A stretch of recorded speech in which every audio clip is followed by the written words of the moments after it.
వేసినట్టుగా మరి మనం వార్తల్లో చూస్తున్నాం. అంటే ఇంత దారుణంగా ప్రజలందరికీ కూడా తెలిసిపోయింది హత్య ఎవరు చేశారో, హత్య ఎందుకు చేశారో. అయినప్పటికీ కూడా ఇంత దారుణంగా ప్రవర్తించటం.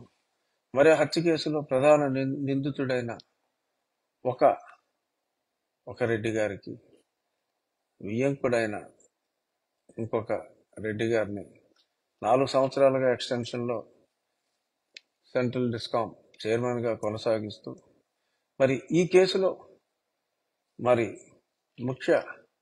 ముఖ్యమైన వ్యక్తి వారి వియ్యంకుడు కాబట్టి ఎలాగైనా సరే మళ్ళీ ఎక్స్టెన్షన్ ఇవ్వాలని ముఖ్యమంత్రి గారు వద్దు అని చెప్పి పెద్దలు పెద్దిరెడ్డి గారు వాదులాడుకోవటం గురించి మనం ఈ పేపర్లో చదివాం.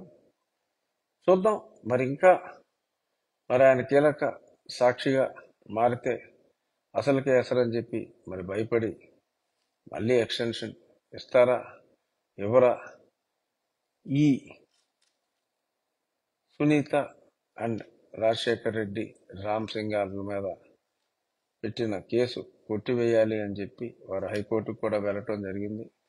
వారికి సత్వరం న్యాయం జరగాలని ఈ కేసు బాబాయ్ హత్య కేసు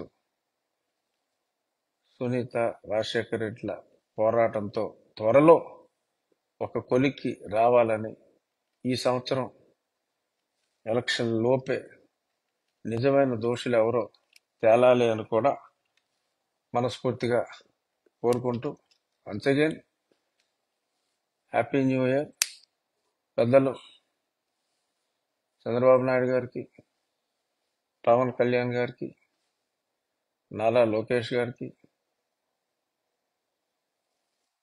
ప్రధాని పూజ్యులు నరేంద్ర మోడీ గారికి, అందరికీ